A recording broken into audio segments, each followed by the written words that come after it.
বাবলু আর আছে আগের আগের গুলো নাই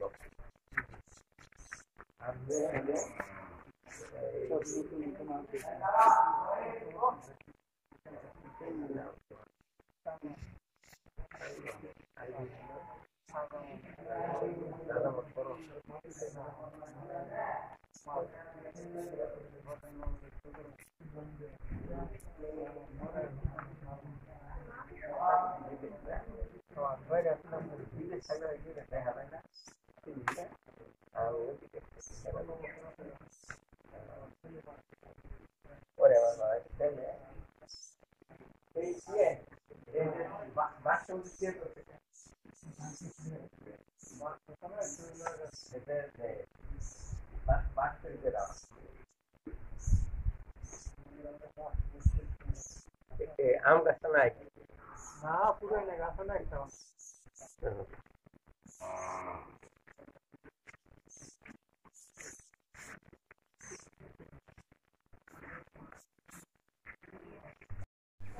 আসসালামু আলাইকুম। আজকে শুক্রবার সেপ্টেম্বর মাসের আজকে 27 তারিখ। আমি ময়মনসিংহ থেকে আমি গ্রামের বাড়ি বরবাদপাড়া যাচ্ছিলাম আর কি। তো টার্গেট ছিল আমার বাড়িতে এসে আমাদের যে তালুকদার বাড়ি জামি মসজিদ আছে সেখানে নামাজ পড়বো। আল্লাহর ইচ্ছা আমার আস্তে আস্তে দেরি হয়ে গেল এবং নামাজের সময় হয়ে গেল। এই বরবাদপাড়ারই আমাদের উত্তরপাড়ার যে সেন্ট্রাল মসজিদ, যেটা আমাদের আদি মসজিদ, যেটা আমাদের প্রথম আমাদের মসজিদ ছিল, সেই মসজিদে এসে আমি নামাজ পড়লাম। তো এটা আরো ভালো হইলো যে আমি ছোটকাল থেকে যে মসজিদে নামাজ পড়তাম সেই মসজিদে আল্লাহ আজকে আমাকে এই মসজিদে নামাজ পড়ে। এটা আমি আরো খুশি হইলাম যে আমি রাস্তায় যে আমার দেরি হয়েছে, রাস্তা অসম্ভব খারাপ, সেটা কি বলবো, ওটা আমি আরেকটা ভিডিওতে দেখাইছি আমার খারাপ রাস্তা।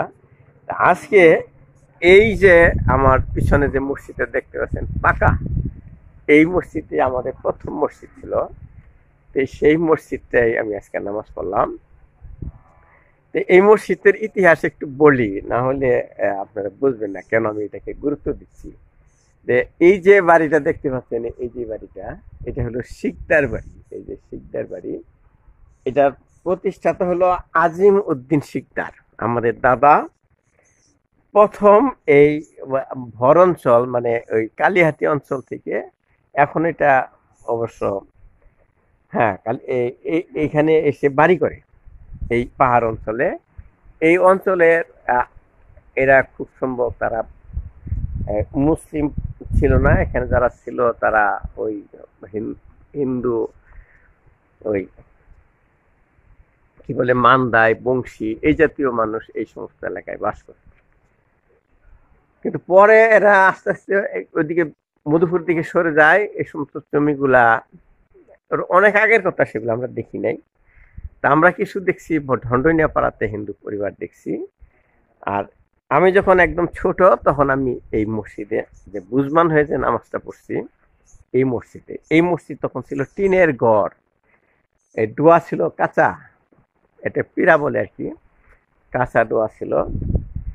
সেই আমাদের এই বাড়িতে চাচি কুরবান আলী শিকদারের স্ত্রী, তাকে দেখতাম শুক্রবার হলে এই মসজিদ লেপে দিত, প্রলেপটা দিত, মানে মাটি দেয়া, কাদা মাটিটা লেপে লেপে দিত। নিয়ম ছিল প্রতি শুক্রবার সকালে বা তার আগের দিন এই কাঁচা মসজিদগুলা প্রলেপ দিয়ে দিতে হয়, যেটাকে লেপা বলে আর কি। উনি লেপতেন, এই নিয়ম ছিল।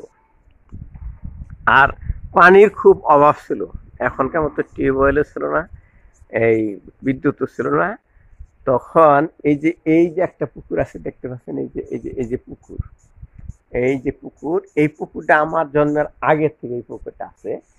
এই পুকুর থাকাতে আমরা এখানে পুকুরের ঘাটে উজু করতে পারতাম।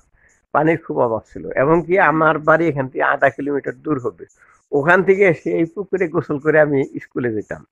তা আমি যে প্রথম কোরআন শরীফ হাতে নিই, মানে আমাদের প্রথম কোরআন শরীফ পড়ার যে এটা সিস্টেমটা ছিল, আগে কায়দা সিপারা আছে, কায়দা সিপারা এগুলা পড়তাম। তারপরে আপনার নাম জানেন কি? শামসু মিয়া। শামসু মিয়া, হ্যাঁ, দাঁড়ান একটু বলি। ও আচ্ছা, হ্যাঁ, হাসান কাকুর কথা বলতেছি, ওনার ছেলে উনি। আমাদের আলী মাহমুদ, আলী মাহমুদ কিন্তু আমার চেয়ে ছোট বয়সে, কিন্তু বাপখানা দেখাইতেছে যে কত বৃদ্ধ হয়ে গেছে, তাই না? আলী মাহমুদ কিন্তু আমার বয়সে ছোট, এবং আমার চাচাতো ভগ্নি ঘটেছে। তো ওই এই শিকদার বাড়ি এসে আমি বলে নেই যে আমি এবং এসাক মেম্বার, আমাদের এসাক ভাই, আমার এসাক ভাই খুব সময় আমার 1 বছর বড় হবে, কিন্তু আমরা একসাথে কায়দা সিপারা পড়ছি। কিন্তু আমাদের সময় হলো কোরআন শরীফ হাতে নিতে হবে। আমাদের হুজুর ছিলেন আব্দুল কুদ্দুস কারি সাহেব। তো উনি বলেন যে আমাদের নিয়ম হলো যে আমাদের খাজা বাতাসা দিয়া মিলাদ পড়াইয়া মসজিদে এই কোরআন শরীফ হাতে নিতে হয়। আমরা খাজা বাতাসা কিনে নিয়ে আসলাম। আর এই মসজিদে আজকে যেরকম মুসল্লি ছিল, তখন এইরকম মসজিদ, এখন তো মসজিদ ভাগ হয়ে গেছে 3টা। আর তখন এই এক মসজিদে সারা এলাকা এই গ্রামের মানুষ আসতো। এই মসজিদে আমার কোরআন শরীফ হাতে হয়। তখন কিন্তু আমি বাংলা পড়ার শুরুই করি নাই। এই আমার মনে আছে, আমি এবং এসাক ভাই এই মসজিদেই আমরা কোরআন শরীফ হাতে নিয়েছি, এবং আমাদেরকে দেখে সবাই আশ্চর্য হয়েছে, এত ছোট কালেই তারা কোরআন শরীফ পড়া শিখে ফেলছে। যাই হোক, বৃষ্টি পড়তেছে, বেশিক্ষণ থাকাও যাবে না। তা আমি সবার সাথে নামাজ পড়লাম আজকে, এবং অনেক স্মৃতি মনে পড়লো। আলহামদুলিল্লাহ, এই মসজিদ দেখেন পাকা হয়ে গেছে। আমি অনেকদিন আসি না, কারণ আমাদের মসজিদও পাকা হয়ে গেছে। মসজিদ আমাদের থাকাতে আমি আসলে পরে আমাদের মসজিদে নামাজ পড়ি। মসজিদ আরেকটা হয়েছে, নওপাড়া একটা মসজিদ হয়েছে, এইরকম পাকা মসজিদ হয়েছে। আলহামদুলিল্লাহ, আল্লাহ রহম করছে, আমরা একটা মসজিদের জায়গায় 3টা মসজিদ পেয়েছি, এবং 3টাই পাকা মসজিদ আলহামদুলিল্লাহ। তা আমরা আজকে অনেকদিন পরে এখানে আসছি আমি, এবং আমার সৌভাগ্য হয়েছে এই মসজিদে নামাজ পড়ার। তো আগে এখানে গাছ ছিল, বড় বড় গাছ ছিল, সেই গাছগুলো নাই এখানে। আমরা গাছের নিচে বসতাম, গাছের নিচে ঘোড়া কাঠ ছিল, তারপরে মাছা ছিল, সেখানে বসতাম। নামাজের আগে বসে বসে গল্প করতাম, নামাজের পরে পরে বসে বসে গল্প করতাম। একটা মিলন মেলায় পরিণত হতো এই শিকদার বাড়ি। নতুন জেনারেশন হয়েছে, আর আমাদের জেনারেশনটা বুড়া হয়ে গেছে, কি হবে, সে লাঠি হাতে নিয়ে হাঁটতেছে। আমারও হয়তো কিছুদিন পরে লাঠি নিয়ে হাঁটতে হবো। তা আমার এই স্মৃতি বিজড়িত, শৈশবের স্মৃতি বিজড়িত আমাদের মসজিদ, আমরা উঠলাম জুম্বাগর, দেখাইলাম, কয়েকজন মুসল্লির সাথে আমাদের পরিচয় হলো। তা আমি বলতাম যে প্রথম দেখতাম হুজুরের কাছে যে বসতো, সে ছিল আমাদের চাচা, ওই যে হাসেন কাকু বলতাম আমরা। হাসেন কাকু খুব মজা করে হাসাইতো আর কি। এবং ওই যে শেষে আসতো ওয়াহেদ আলী কাকু, ওই বাড়ির ওয়াহেদ আলী কাকু। ওয়াহেদ আলী কাকু আসলে পরে মনে করা হয়তো সবাই আসা শেষ, এখন নামাজ শুরু করে দেন। তো তারই ছেলে উনি, হ্যাঁ, হাসেন কাকুর মতো বড় হয়ে গেছে। দেখেন আমি আর থাকতে পারছি না, বৃষ্টি নেমে গেছে। এই বলে শেষ করছি, আজকের মতো শেষ করছি। আল্লাহ হাফিজ।